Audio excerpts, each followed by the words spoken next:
of when it comes to who this is, we now have a name. Yes, we do know the name right now. Law enforcement officials do confirm to Fox 8 that the name of the suspect in that pickup truck, Shamsud Din Jabbar, that is what we know at this time. We don't know much information about him right now. We don't know his relation to the vehicle, because I know that we've seen different reports, but we do know that his name is Shamsud Din Jabbar. And it's a law enforcement source that tells us his name. They have not put out some press release or something officially yet, but perhaps we'll get more on that as the day goes on. Donald Lane is a former Secret Service agent and a security expert, and he who is local now, and he joins us with his thoughts this morning. What's on? Just a terrible way to start out the new year. You know, my thoughts and prayers go out to both the folks who lost their lives and the folks who are recovering now. Seems like the law enforcement response has been well coordinated at this point, which I'm glad to see. Obviously, the FBI has stepped in, which tells us that there's some nexus here to terrorism. So I expect that those investigations will take some time moving forward. What I really hope is that we learn something sooner than later today about the events going on in and around the city today, and of course tonight with the Sugar Bowl. You know, you want to make sure that you've ruled out that this was a diversionary tactic or that something else could happen. Of course, nothing right now indicates that that's the case. Hopefully this was just one man with his deranged thoughts and nothing more to it. But I think it's important that we find out that that's definitely the case. And can you go further into how law enforcement is thinking right now? Obviously, the NOPD is getting help from the FBI, other agencies, but what do you think that their prime focus is right now? Because we do have the Sugar Bowl coming up in just hours, but we also have other events coming up as well as the Super Bowl and Mardi Gras.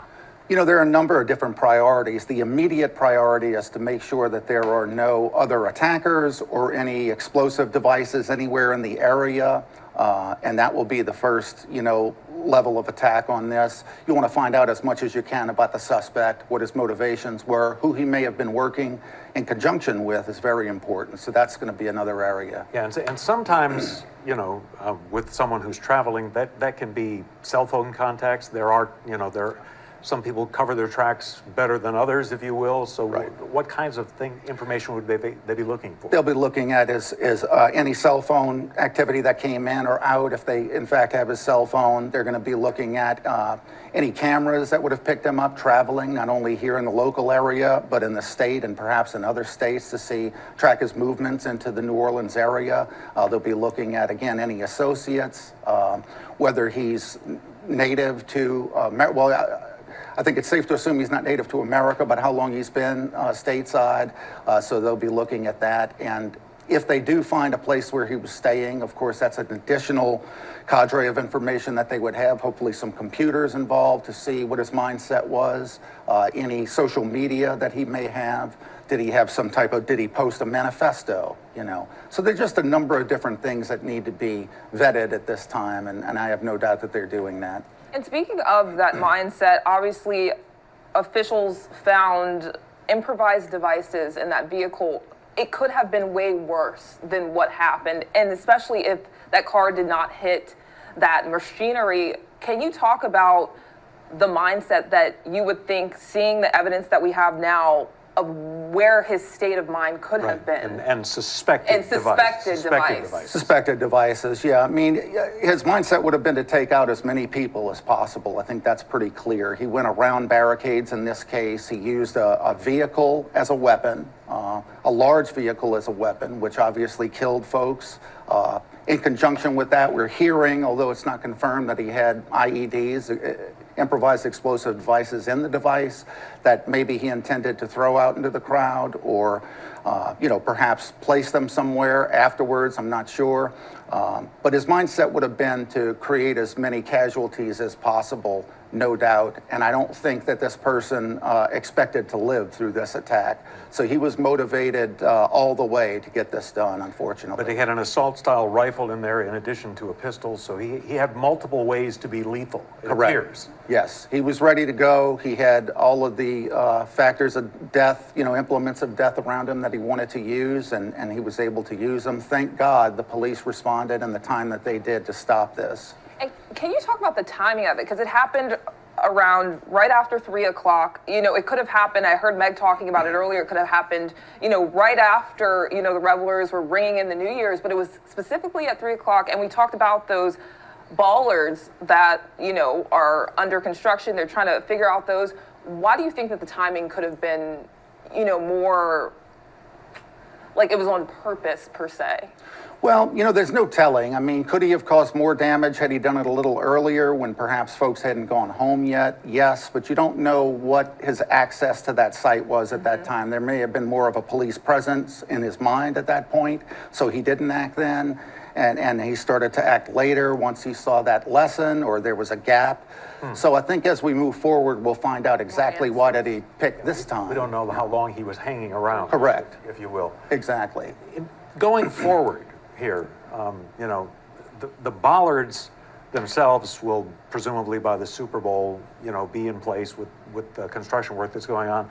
There does appear to be a soft spot right at Canal and Bourbon where there isn't the normal barricade. He went around a police barricade, but nothing more permanent. What kinds of questions will be asked?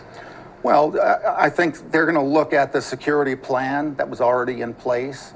No doubt they're already doing that. That was already in place to secure the Sugar Bowl tonight. And I have no doubt that they're already going through that with a fine-tooth comb and supplementing it, adding additional security where they feel it may be you could use some more, you know. And so the questions they're going to ask is, what are the softest targets, as you said?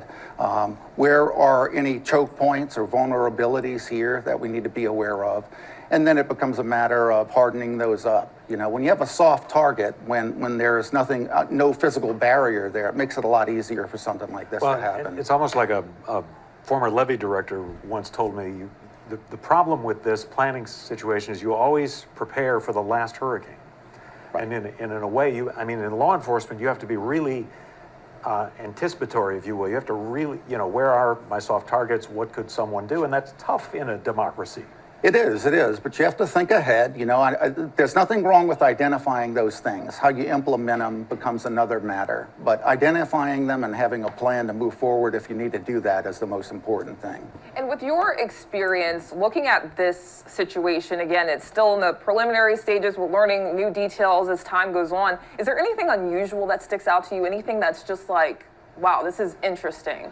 Well, what's interesting to me is why New Orleans? You know, I think we'll find that out. I think those questions are being asked already. I find it interesting that it's here in New Orleans that this happened. Maybe just because I'm from here, you know, could have been any major city. Why New Orleans? Why at that time in the morning? I do think that's a little odd. I do think that if you were looking to perhaps take out more folks, you would do it earlier when there would be more revelers in the street. You know, so those are two things that stick out. But as the investigation moves forward, I have no doubt that all those questions will be answered. I mean, who knows? Maybe you theorize perhaps he passed a few times and then found his spot. Maybe he planned ahead and thought, nobody expects this at 3 in the morning. The night's almost over. Who knows where he would have gone? What kinds of questions will be asked by the NFL, by city officials and others as we prepare for a much bigger event in a month and a half? Oh, they're going to want to ensure that we had anything like this off, certainly. They're going to want to look at the security plan. They're going to want to talk to the folks at the top. You know, the last time that you know, something major happened where you had a huge security contingency was, of course, after 9/11, when that Super Bowl was a national special security event and the Secret Service provided protection for that. But in this case, you know, the questions that'll be asked are, you know, are we prepared? Are we ready to move forward with this? Can we reasonably assure that this is not going to happen?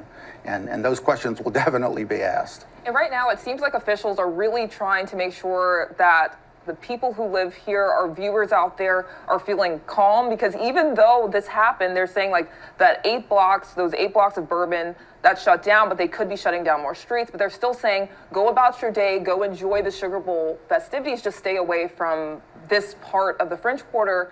What do our viewers need to know? Because I'm sure more people out there are very concerned about their safety right now. Well, I think what they need to know is what the authorities are saying. You know, if the authorities were saying, look, we're not really sure what's going on here and we're going to cancel the event, then you know that they're not really sure. I have no doubt that if they're advising folks that it's safe to move in, I would certainly hope that it would be safe to move in and that there are no, any problems moving forward. So, I would have some faith in that. I have no doubt that that's the number one priority right now, is making sure that the area is safe and that the other venues are safe where things are going to be happening. The other thing that struck me about this, Donald, was, the mayor right out of the box this morning. So often when an event like this happens, you'll hear public officials say, we have no evidence this is terrorism, go about your lives. And they weren't saying those things. I mean, they were speculating immediately almost in their first public statements that this was likely an act of terrorism. Yeah, I mean, I think that the event speaks for itself. I think there was such a loss of life here. And then when you couple that with the idea that this individual possibly had other devices inside the vehicle, that he was well armed, it just smacks of more coordination rather than something like what happened in Waukesha with the Christmas parade.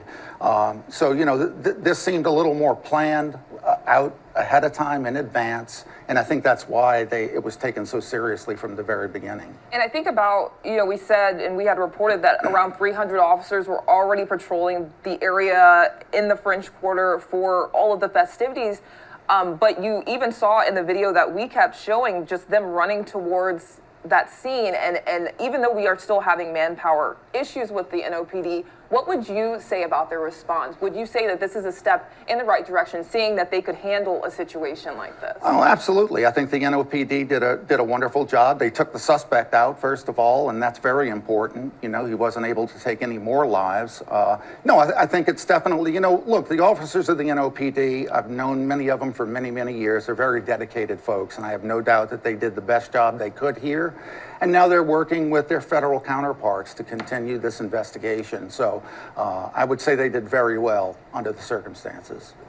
It's one thing for an attack to happen in an open public area. It's something else inside a venue. So, what would you say to anybody who might say, gee, I don't know about going to that game tonight? Because the message we've gotten from public officials is, no, this is a different layer of security and it's a much easier place to secure. It is. Anytime you have a controlled event like that where you can control access in and out very strictly, then it's going to be more secure. What happened here is what we would call a soft target. This is out on the street.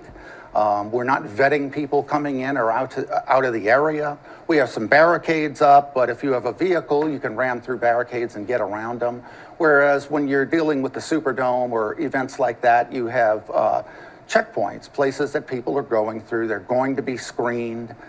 You're going to have loading docks and so forth screened for people coming in and out. It just makes it more safe. It makes it more controllable. The truck